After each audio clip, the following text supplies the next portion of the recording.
Hopefully it's going to be an easy one. As you can tell from the title, we're going to do upper radiator hose and this little section right here. This actually is not part of the radiator. We'll get that to a second. Ran a pressure test on it, and I didn't see it dripping from over here. I'm hearing air hissing, but I know this is broke, so I mean, we're just going to go ahead and assume this is the only issue. Fingers crossed, because I mean, look at that. That looks really bad. So we got to take off this top part. Always remove the negative battery terminal. There's a 10 millimeter. There's a 10 millimeter. Our goal is just to remove this whole upper part right here, and that'll give us a clear view of the upper radiator hose leading to there. There's another 10.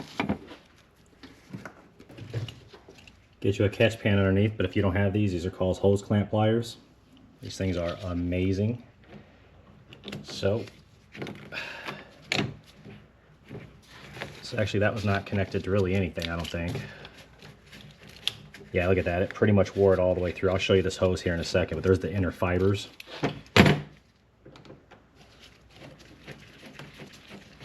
I do got a catch pan underneath there.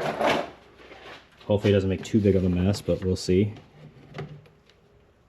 Okay, it made no mess, so that's awesome. Now we're going to do the same thing back here. Once I get a stable footing with the camera for you. Again, this what's nice about these pliers is they swivel. This is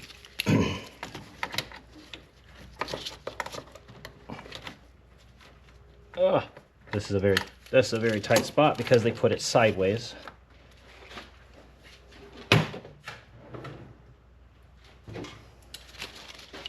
I'm gonna see if I can just get in there and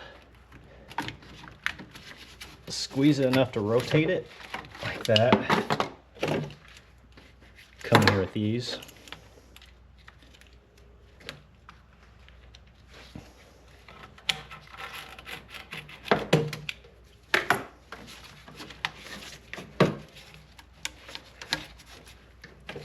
Yeah, it's probably gonna be stuck. Now again, if you didn't have a new hose like this, because this one's going to go right here, you could just grab some on here, rip these side, or peel this back. Me, I'm just going to cut it off because again, I don't need it. I have a replacement.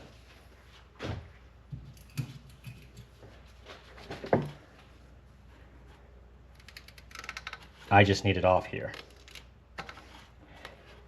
Probably got to make a couple cuts just to get a there. Okay, now that I got that, I'm gonna move my catch pan to where I'm hoping this stuff is gonna land, because that's gonna be the hose from here on out.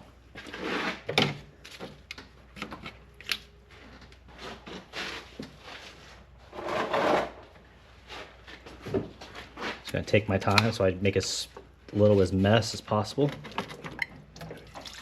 There, the hose is gone. And did a pretty good job catching it all, so.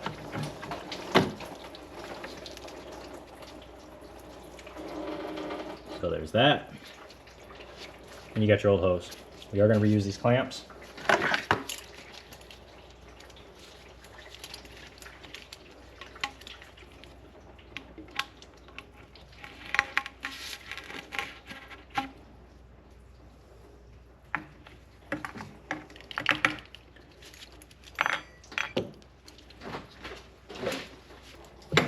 We're not going to reuse this one. I don't think so. I'm hoping that one was just there.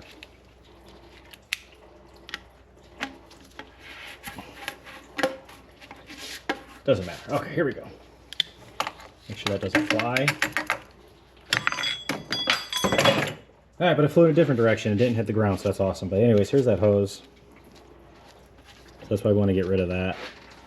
And there's a piece of the plastic right there. It's broken off inside this hose. I'll show you more of that here in a second. And we are going to harvest this little clamp right here from the old one. Get rid of that.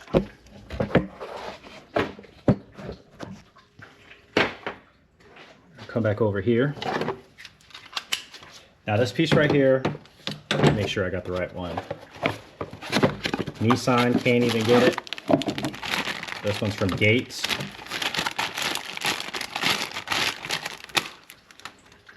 So let me see, how's it gonna go?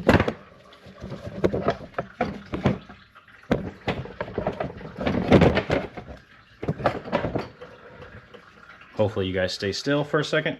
And this is how it's gonna go. Anyways, this is the piece that's broken off inside that other hose. Yeah, anyways, yeah, they can't get it. So, had to go to Gates. That's fine. Okay.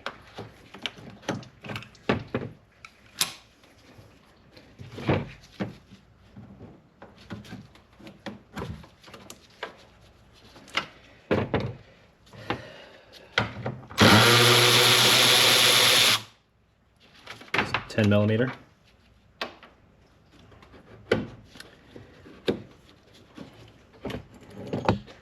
Now this hose we really can't tear up. This one down here. But we're just going to take our hose clamp pliers and pull this one out. And there we have it. That's what this one looks like.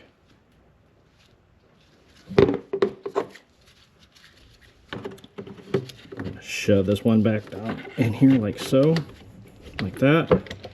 Clamp that down. Okay, should be good.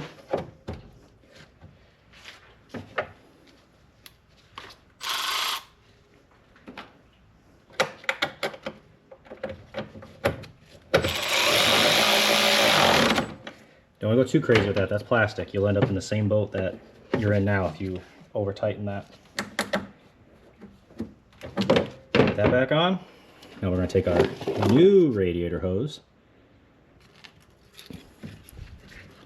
Okay, yep, that's going to fit right there. And you can apply some Vaseline to here, which is probably what I'm going to do, because this is, all this is really new, so.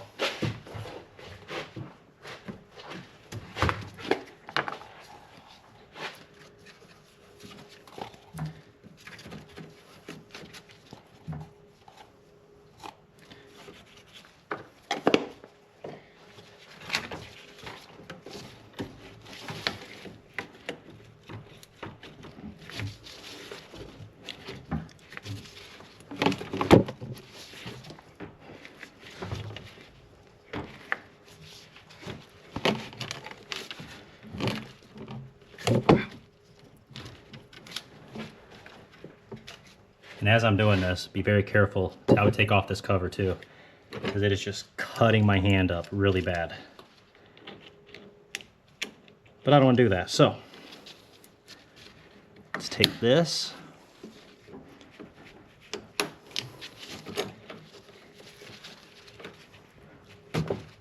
Oh, too far. There.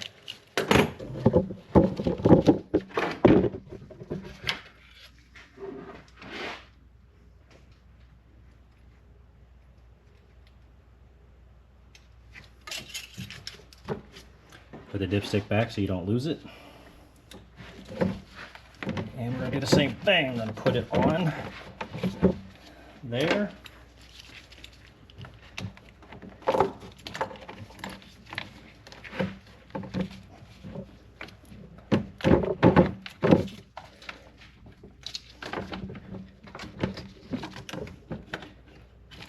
That's nice and tight.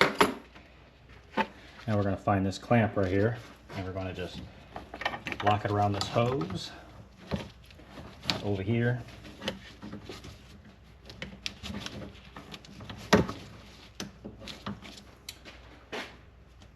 And there we have it. That should be it. Now I'll just have to tighten it down. Like I said, I'm not going to use that one plastic. But here's the part number for this, or you can go down into the description. Like I said, that's really nice. I picked it up on Rock Auto just so I say that out loud. Again, I couldn't find anywhere. None of the parts stores had it.